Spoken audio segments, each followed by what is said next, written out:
अस्सलाम वालेकुम। ये हम पार्सल डिलीवर कर रहे हैं। अगर किसी भाई को अपना normal ceiling fan DC inverter में बनवाना हो तो सामान भी ले सकता है।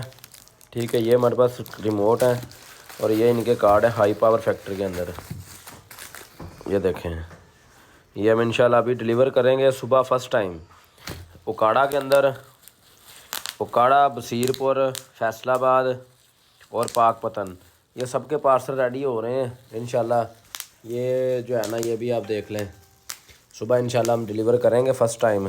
जिन जिन भाई के आज से 2 दिन के पार्सल थे ना, वो कल इंशाल्लाह आपको डिलीवर हो जाएंगे। हमारे पास पेडिस्टल का भी सामान है, ठीक है। और ये कार्ड है पेडिस्टल का, हाई पावर फैक्ट्री के अंदर इसका कार्ड है, बिल्कुल 10x10 ओरिजिनल कंडीशन के अंदर, बहुत ही ज़बरदस्त। अगर किसी को खाली कार्ड भी चाहिए वो रब्ता कर सकता है। सीलिंग की किटें वगैरह आप क्वांटिटी में बात किया करें।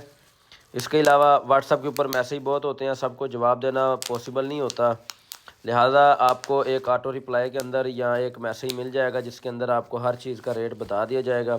उस हिसाब से आपने अपनी क्वांटिटी बता देनी है, तो इंशाल्लाह बिना बताए आपको जो है ना, आपसे रब्ता करके आपको पार्सल जो है ना वो डिलीवर कर दिया जाएगा। ये हमारे पास नए पंखे भी अवेलेबल हैं, ठीक है। अगर किसी को वो भी चाहिए हो तो वो रब्ता कर सकता है। लोकेशन फैसलाबाद मिल्लत रोड, दयालगढ़ की लोकेशन है।